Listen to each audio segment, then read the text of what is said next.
best moment in the movie. Oh, Get over here. Oh, by far. And they know it. You can tell. They want a standing ovation in that moment. I was ready to give it to him. Yeah. Yeah, I mean, This ain't that bad. I mean, it ain't good. I gotta be honest, I hated it when I watched it back in March, rewatched it for the show. It's not that bad. It isn't. I mean, I think I was just really disappointed. Sure, I understand why. But I've been telling you for months that it sucks, so it wasn't going to disappoint you. Yeah, you're right. I mean, still, it's disappointing. Yeah. It ain't up to par on the first one. I think it's the worst. I'd take Annihilation over this movie. I would not do that. That's a 1-star movie, Annihilation. This is But not. after watching this movie, I would have said, just stop. But now, after watching this one, I would watch a sequel. Yeah, I will too. I just hope they tweak some things. Let's put it that way. And bring in some more exciting actors. This is a boring cast. You know, I read an interview with one of the producers of the movie, or it wasn't even an interview, it was just a quote somewhere. And he said, they asked him, because Johnny Cage shows up at the very end of the movie as like a sort of a tease for the next movie. He shows up as an idea. Yeah. And he said, well, we didn't want to bring Johnny Cage into the first one because he's such a brash character, and we didn't want him to like overshadow the other characters. And it's like, you need a brash character. I don't buy that explanation. Oh, anymore. I don't either. I fucking don't either. Total nonsense. I think they just Johnny Cage is such an iconic. No, it's just that they're saving. They want it to be a cinematic universe, and so they want to save big name characters for the sequels. They can't blow their wad in the first one. Ugh, it's so annoying. Anyway, all right. So this came out. This baby. April 23rd, 2021. It premiered on HBO Max. It also came out in theaters. So it was in development, obviously, for a really long time. The last Mortal Kombat movie was Mortal Kombat Annihilation in 1997, which did not do well, but the ideal was always to make more Mortal Kombat movies. Yeah. And it just never happened. They made a bunch of animes around this time and comic books and many video games introducing characters, and they just never got adapted into a movie. And then what ends up happening is Warner Brothers, so Midway Games, which produces the Mortal Kombat games, they went into bankruptcy. Okay. All right. Warner Brothers then purchased all their assets while they were back. They snuck right in there and bought all of Midway's assets. One of those is Mortal Kombat. One of those is Rampage, which they've also already made into a movie with The Rock. Right. So expect more Midway Games movies coming at you. Spy Hunter and Cruisin' USA in the next couple of years. So Warner Brothers, they don't know how to do anything. So they get the rights to Mortal Kombat. They're like, well, we have relationships with about 3 different filmmakers, and 2 of them hate us. So let's go to James Wan and see if he wants to help out. Yeah. So James Wan is like, yeah, but I'm certainly not going to direct a Mortal Kombat movie. Yeah, totally. He doesn't need that. Yeah. So they're like, that's fine. We just need anybody to do our work for us. Right. So James Wan is like, I happen to know this Australian commercial director that I kind of liked. Do you want to hire him? And Warner Brothers is like, fine. Sure. You said you say he's all right. It's fine with us. Yeah. So our new director is a fellow named Simon McQuoid, who is somehow making his feature directorial debut with a Mortal Kombat reboot. That's a hell of a feature directorial debut. Yeah. The screenplay is credited to 2 different guys, Greg Russo, who's mostly worked in video games, and a fella frustratingly named Dave Callahan. Yeah, he's been annoying me for 20 years. Every time I see his name in something, I want to say Callahan, and I'm like, fuck you, Ham. Strange to not have an N as in Niobe. there. Yeah. But that dude's been working forever, man. He wrote Doom with The Rock. He wrote the first Expendables movie. Yeah. He wrote the second Zombieland, the second Wonder Woman, one of the worst movies ever made. Great movie. Great fun. And had a credit on Shang-Chi. So this guy failed his way upwards. Two very excellent superhero movies. Yeah, failed his way upwards into making some bland stuff. And we have. Anyway, so those are our writers. They gave him a budget of $55 million. It was supposed to come out in January, but it got pushed back because of COVID when they were still figuring out what the fuck to do. And so they moved it to April 23rd. And it ended up making $83.6 million in theaters, which is pretty good. Yeah, it is. And it was their biggest HBO Max movie at the time. I assume it's been well eclipsed by now. Probably, but I remember that. I remember that. Like when it came on HBO, they were advertising the shit out of it, and it stayed on it. Like it was on every time I turned the damn channel on, and it was a movie that everybody was talking about. So, I get it. Yeah. Sure. It was number 31 at the box office for 2021 between The Forever Purge and Peter Rabbit 2. A couple more sequels, baby. I thought maybe you want to guess how the top 10 turned out? Oh, I mean, boy. this might still change, but we're in 2022 now. I thought maybe you'd be curious to see where we ended up on the box office top 10. I am, but boy, I got to wrap my brain around that. I mean, not going to theaters all year, I feel like I have no. But you know what's come out this past year? You know what the big movies were? Just name all the fucking Marvel movies. All right, so Shang-Chi had to be in the top 10. Yeah, that's number 2. Great. Okay, don't be sarcastic. I can't. Why doesn't your brain work? You can't come up with the Marvel movies that came out in the last year? I'm trying to think. Spider-Man. A lot of them we're covering in the next couple weeks. Spider-Man: No Way Home. That's obviously number 1 by over $400 million. Oh my God. Mm-hmm. Wow, people came out of the woodwork for that one. Yes. The wet work. All right. What else came out with Marvel? Or anything. Who's your favorite character? My favorite character didn't have a movie. No, James Bond didn't have a movie this year? Oh, I thought you meant Marvel character, Daredevil. Oh, did that make the top 10? Number 7, baby.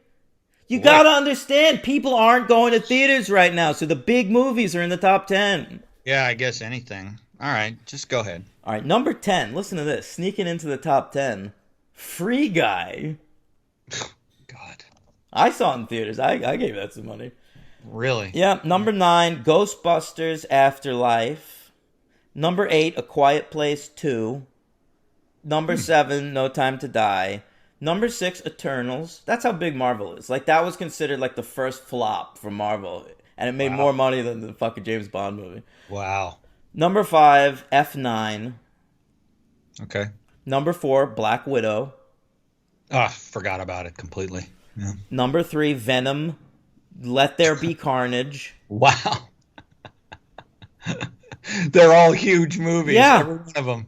Number 2, Shang-Chi and the Legend of the Nine Realms. What the fuck is that movie called? It doesn't matter. I'm just not, I got to say, I think because of just not going to the theater, I'm just not thinking about it. Everything is on television now. So I'm like not even I don't think about this stuff. But what's coming on television, I'm not going to theaters either, but I think of it like, oh, this must have been out 3 months ago in theaters. I do not. It doesn't go that way in my brain anymore. I don't think about BO. Yeah. I think about it. I want it to be Bafo for all my faves. I know that. Yeah.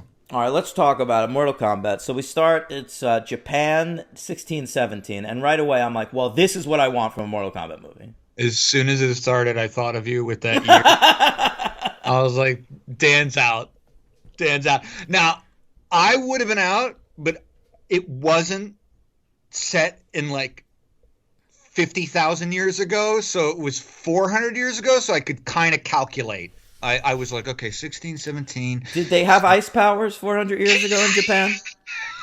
No, but like I was like, okay, so that's like 120 years after Columbus. It's 100 years before, the country. I'm It's USA. too early for me to care. Yeah, I'm calculating in my head. I'm like, Listen, okay, I'm not opposed to this. Last Duel's my number one movie of 2021 right now. It took place in the fucking 1300s.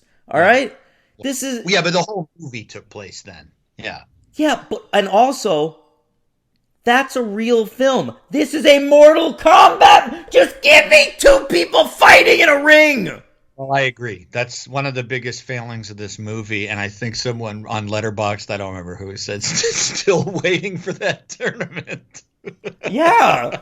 Well, it doesn't come in this movie. And then I read something like the producers said the idea was we're gonna do a trilogy, and the first movie is gonna be before the tournament, the second movie is gonna be the tournament, and then the third movie is gonna be after the tournament. And then I'm thinking, what'll be more exciting than that?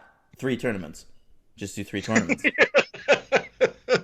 How about one movie? Yeah, how about focus on one first? All tournament. Yeah, and I read that too. And when I was reading it, I was like, wait. You want me to sit through a Mortal Kombat movie post tournament? Yeah, there's no way. Why would I do that? See what they're eating for dinner? I mean, I don't care. These Mortal Kombat things, they just need to get to the point. Get out of your own heads. You're doing too much work. Anytime you're trying to come up with motivations for a fight in Mortal Kombat, stop and just have them fight. I agree so much. And by the way, get a better actor for the lead. I mean, we got this drip in the lead. And if you're going to have a lead actor in a Mortal Kombat movie, maybe have him play a character from the Mortal Kombat games. Yeah, what was that about? Even I knew that. I think this part of the reason I hated it the first time. I was so distracted by that the whole time, thinking like, is this a character from like a later game that I never played? And I had to look it up, but immediately I was like, I don't think this guy is. I asked one of our listeners. Oh, yeah. Josh Lemur is a big Mortal Kombat head. I was like, hey, who's this fucking guy? And Josh was like, he's nobody. Yeah, that's great. Yeah. They've got 58 characters to choose from, and they had to write a new one. So I know. You literally, 58's not even an exaggeration. You have 58 characters to choose from. All right, so it's Japan 1617. The guy has ice powers. Sub-Zero's evil in this one. I never like how ice powers look in movies. It always just looks like clear plastic to me. I do like that they go for Sub-Zero and Scorpion as being the, protagonist and antagonist. They could be whatever you want. But they flipped them.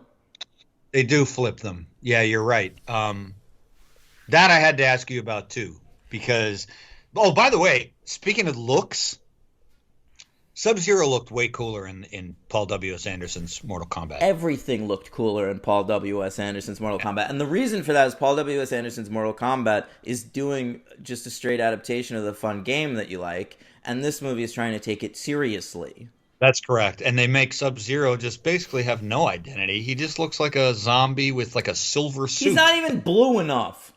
I was just going to say that. I even had that thought towards the end of the movie. In the big ice fight scene in the gym, I was just staring. I found this a bad sign. I was just staring at his suit, and I was like, "Why isn't it blue enough?" Just make him. That's the blue guy. That's the yellow guy. Come on, it's not difficult.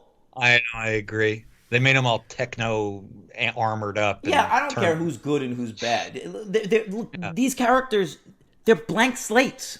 They exist in a video game to fight each other. Like, you press X and one punches the other guy in the face and blood spurts out of their face.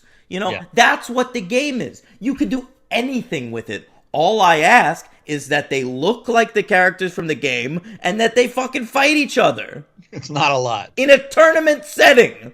I'm with him. I'm with Dan on this one. It's not a lot to ask, honestly. All right. They're giving us way too much. And by doing so, giving us nothing. Yeah. So we get a scroll after the prologue. We need a prologue and a scroll. That scroll was long, dude. It kept adding sentences. I was Yeah. like, how long is this going to go? But what it's getting across is really simple. It's just like Earth fights in this tournament, right? We keep losing. If we lose one more, we're fucked. That's it. I love that we have a scroll at all. Like, anyone who's going to watch this movie on HBO Max and takes the time to do so isn't already familiar with what this whole thing is. Like, is there just a person who's like, oh, I wonder what this violent looking Here's movie. why else you don't need the scroll. Because you have an audience POV character. All the other characters are going to explain the plot to him in about 20 minutes. If we just wait 20 minutes, we don't have to read a boring fucking scroll. It's so true. Yeah. They're going to explain it. The guy with big shoulders and no neck. Yeah. Who's that? Yeah, the main guy. Oh, the main guy? Yeah, I mean, he's Louis Tan. He played Shatterstar in Deadpool 2. That's all I know him from. Oh, okay. Yeah. I don't Shatterstar. I don't know. What? He's an intergalactic assassin who's gay. I don't remember anything about Deadpool 2. All right, so we meet him. He's a cage fighter. And he's just sort of hanging out, fighting in a cage with his daughter and his mom. I mean, his wife. Yeah. and that's it. And then we go to Outworld, and Shang Tsung is there. Hey, by the way, I thought they should have switched the actors that played Shang Tsung and Raiden, because I thought the actor who played Shang Tsung had too nice a face. Interesting. I recognized him. Me too. I recognize that. Yeah, he's in a lot of stuff. Most audience members probably recognize him from being in The Dark Knight. He's the guy who the Joker lights on fire on the pile of money. He's like the big finance guy. I never would have gotten that. I recognized him, of course, from Independence Day Resurgence. Yeah, no, he's the guy who handles all the money. Oh, and 2012. He's great in 2012. Batman goes to China to. That's the whole reason Batman goes to China in The Dark Knight, is to get him back. He steals him back and leaves the building with him. Very good scene. Anyway. I would argue Batman shouldn't have gone to China. He should have stayed in Gotham City. It's a quick sequence, and it's really... Yeah. I just think that Batman movies are better when they take place, in the city that Batman protects. So you wouldn't like a Ra's al Ghul setting where he's like spending the whole time in Iran? I literally would not watch that movie. All right, so we meet him, and then we meet Sub-Zero. At first, he's Bi-Han. He has the worst line of dialogue in the movie, where he says, "I am no longer Bi-Han. I am Sub-Zero." I was very surprised he said that. I didn't need him to say that. I figured it out. Actually, I figured it out in the first 5 minutes when he has ice powers. Do you know how fucking stupid that sounds? Like, you're allowed to say that if you're like, I am no longer Bi-Han. If it's like some sort of like outworldian god of ice or something. Right. But like, Sub-Zero is just a fun, stupid video game. We had a character who had ice powers, so what should we name him? How about Sub-Zero? Yeah. Okay. Right. Oh, that's good. Yeah. I am no longer Bi-Han. I am Fahrenheit 84. I am and then you could have what's his name? Who's this boss? Shang Tsung. This boss. Shang Tsung. Shang Tsung could be like, are you not? What is that in Celsius? Is Sub-Zero is Fahrenheit? Because 20 degrees is rather cold. Do you think it gets that cold in Outworld? That's a great point. But you're right. Hearing him say, like, a banal English term, a hyphenated banal English term, is like, what? Where did he come up with that? It's like, I am no longer Tom Brady. I am NFL Super Pro now. All right, next. I am shotgun position, flank right. So the random guy I didn't even write. I don't know his character name. I wrote him down as Rando in all my notes. Cole Young. Who cares? Cole. I'm gonna keep calling him Rando. He has a Mortal Kombat logo as a birthmark on his body. That's believable. That's realistic. And turns out so does Jax. Jax shows up.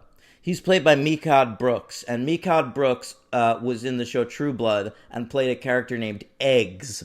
And so every time I see this actor in anything, I'm like, oh, hey, Eggs. All right. So Jax basically explains the scroll to Cole, and then Cole gets his family out of there, and Jax fights Sub-Zero, and Sub-Zero explodes his arms, and it's a fatality. But he's not dead. No, of course not. Yeah. Raiden rescues him and puts him back together with some skinny arms. Yeah. Then we go back to Outworld, where we're developing more villains. Not when I say developing, we're showing them on screen. Correct. And we're not recognizing them because they don't look like how they look in the games. So we know one of them's Milena because she's holding a sai, and that's the weapon she uses in the game. And at one point somebody says Reptile's coming, but when Reptile shows up, he's sort of just like a dino beast. Whereas I thought in the games, he's a green ninja. He should be green ninja. I don't know. It just looked like an iguana to me. I didn't even know he was from the games. I thought he was just like an iguana for hire or something. In the first game, there was Sub-Zero and Scorpion.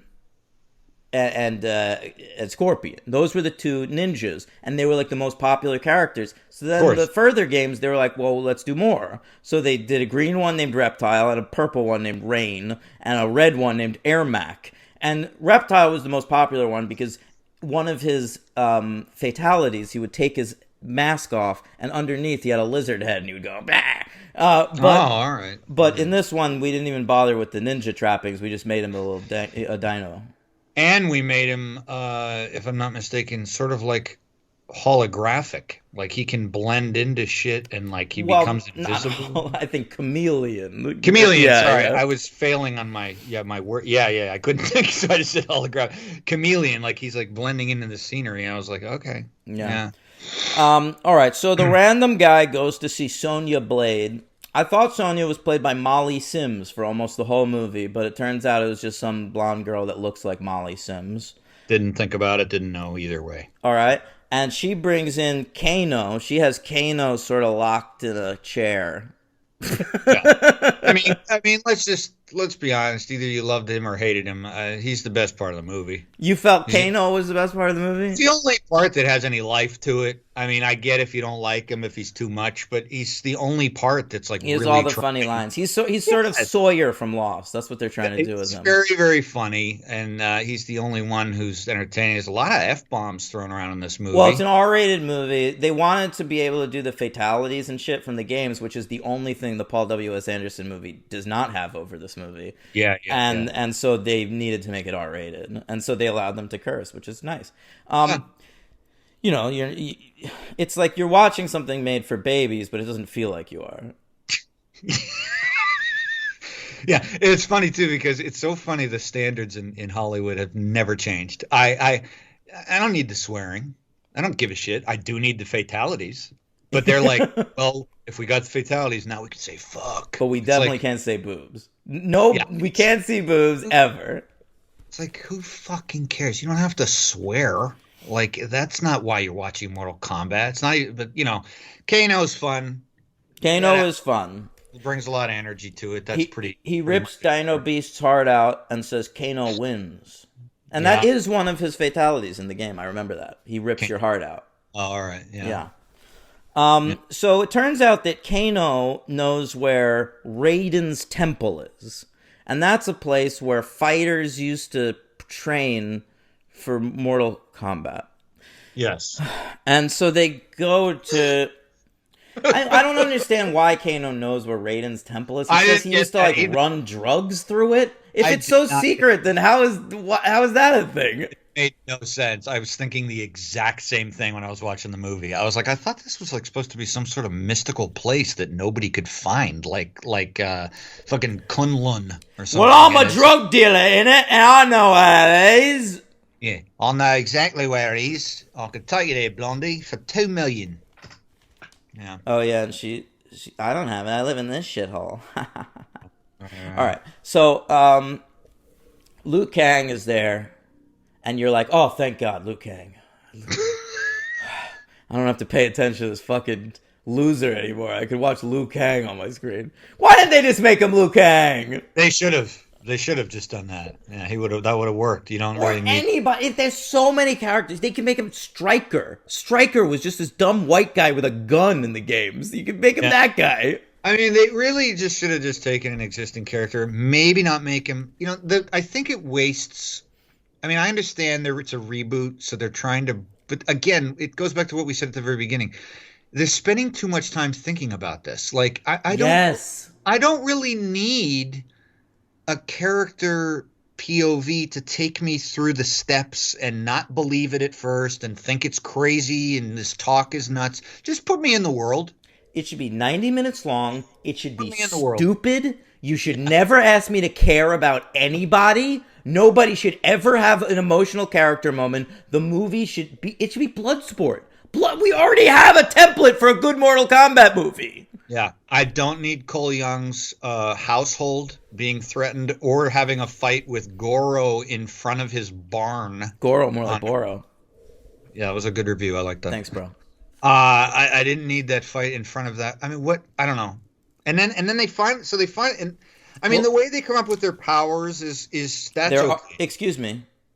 They're arcanas. Listen, powers is a stupid word, Henry. We can't say that. This is a smart movie for adults. You're right. All right? So we're going to call it their arcana. Yeah, their chi. Which is just a bullshit thing. In the game, they all had powers, you know? They all had like a dumb power, which is fun because it's a stupid game, you know? Yeah. But now, you know, they have to come up with some sort of explanation. It'd be like if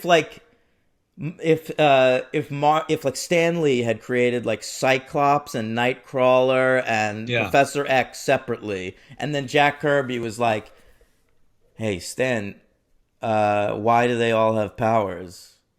Birth, I guess birth.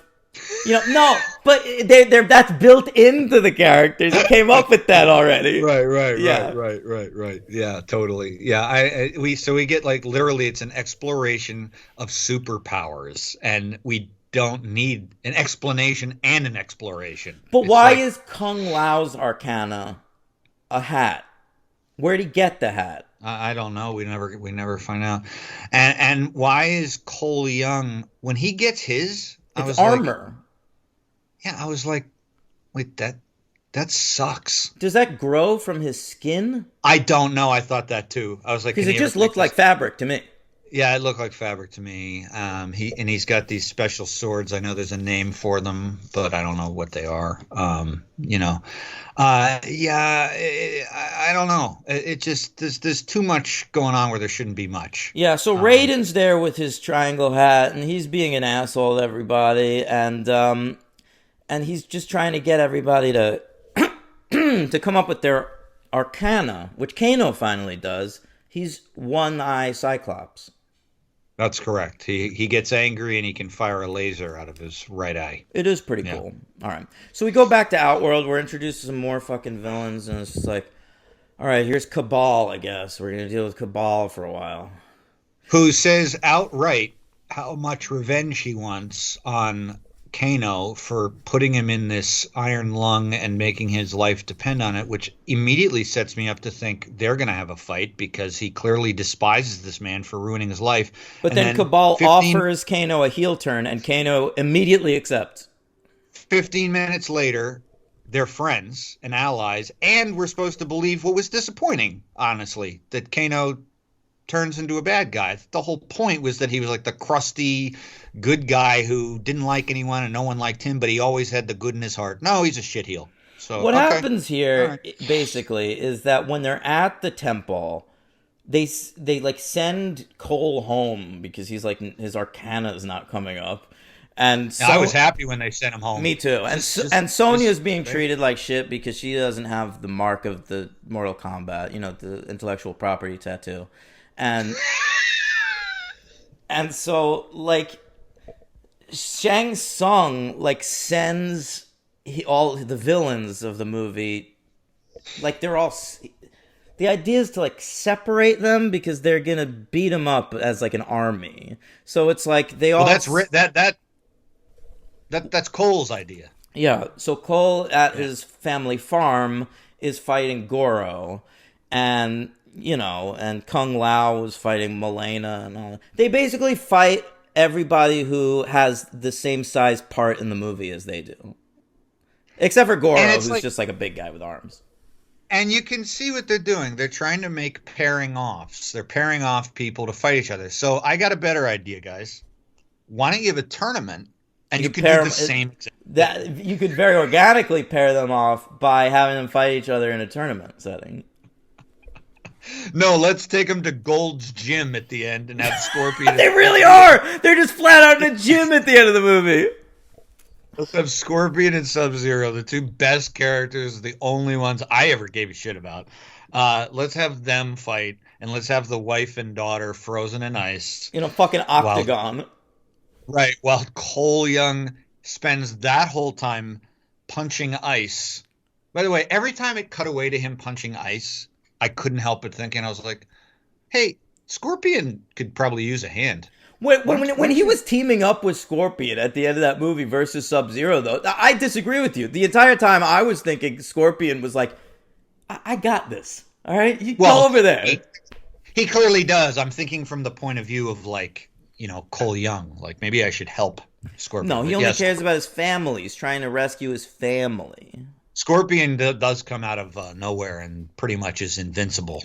Well, that's the best fucking part of the movie. The whole thing is like it's been prophesied that this one character that Sub-Zero killed in like Japan in the 1600s in the prologue is gonna like be reborn, and he is. He's reborn from hellfire as Scorpion, and he shows up. He says, "Get over here," and you're like, "Oh!" And when he says, "Get over here," the soundtrack does dum dum dum dum dum dum dum. Of course, they don't go whole hog with it, which annoyed me. They should have just played the original song. It annoyed me too. Yeah. So I'll say the best fight at the end was when Kung Lao bisected Milena with his hat. Oh, that's definitely the best fatality. Yeah, and then he says flawless victory. I don't like them announcing shit as though they're the announcer. If you set the movie in a fucking tournament setting, you just have an announcer that can say that shit. So true. All the characters say their own victories. Yeah, it's great. Yeah, Liu Kang killed Cabal and said fatality, and I'm like, Liu, you're too good for this shit. Yeah, you don't need to do that. There's nobody listening either. Yeah, no one's around. No one's. What was up with Jax's Arcana? He gets his arms chopped off, but then luckily his Arcana is very cool arms. First of all, worst powers in the world. Powers. The best. I used to play as Jax all the time in the video game. I never played as Jax. I hated that character. He was annoying to play as, but he was the coolest character. I don't agree. I didn't like the because it was all about the visuals as a teenager. I didn't want to. I always wanted to be Sub-Zero or no. I only picked the characters with the easy moves. But Jax didn't have any flexibility. He had no speed. I agree. Jax is an exception. I only picked him because he was cool. But here's the players. Sorry, you said Sub-Zero, Scorpion, and Sonya were your guys? No. Well, Sonya was good too, and I think I played her. But I also liked the. I think it wasn't Johnny Cage, but the Asian ninja character. He's in the first Mortal Kombat Liu Kang movie. Was it Luke, the main guy? Must have been Liu Kang, yeah. Black pants, black and red, and no shirt, and he would do that bicycle kick. Yeah. I picked him for speed. That would be why I remember picking my him. Go-to guys. Shiva was a four-armed woman, and if you press down up, she'd stomp on you. It was All you scary. had to press were down, up. It was great. Yeah. And then Kung Lao with the hat, Henry. Left, right, X on Mortal Kombat Trilogy. All it was left, right, X. He would throw his hat at you, and it would cut up your chest. You got to remember, I only played the Sega Genesis up till the first Mortal Kombat. You probably played like the first two, and I played it up to trilogy. I maybe played the fourth one when it came out. Oh yeah, no. I don't even know if I have the second one, but anyway. You probably played it at some point though. Everyone played that. Yeah, game. yeah. In an arcade, I'm sure I did. Yeah, I played a lot of video games in college. We had an awesome arcade. Yeah. So when Scorpion says get over here and shit, all that, and when he took off his mask, he says, "Remember this face?" And I was like, "No, I don't." I was like, I do. You were in the Last Samurai and Sunshine. Yeah, I wanted to say like, yes, you are the guy from the temple in the last season of Lost, but I don't remember you in the context of this movie. I'm so sorry. And so, they explained to you like, oh, I'm the guy from the prologue. Remember me?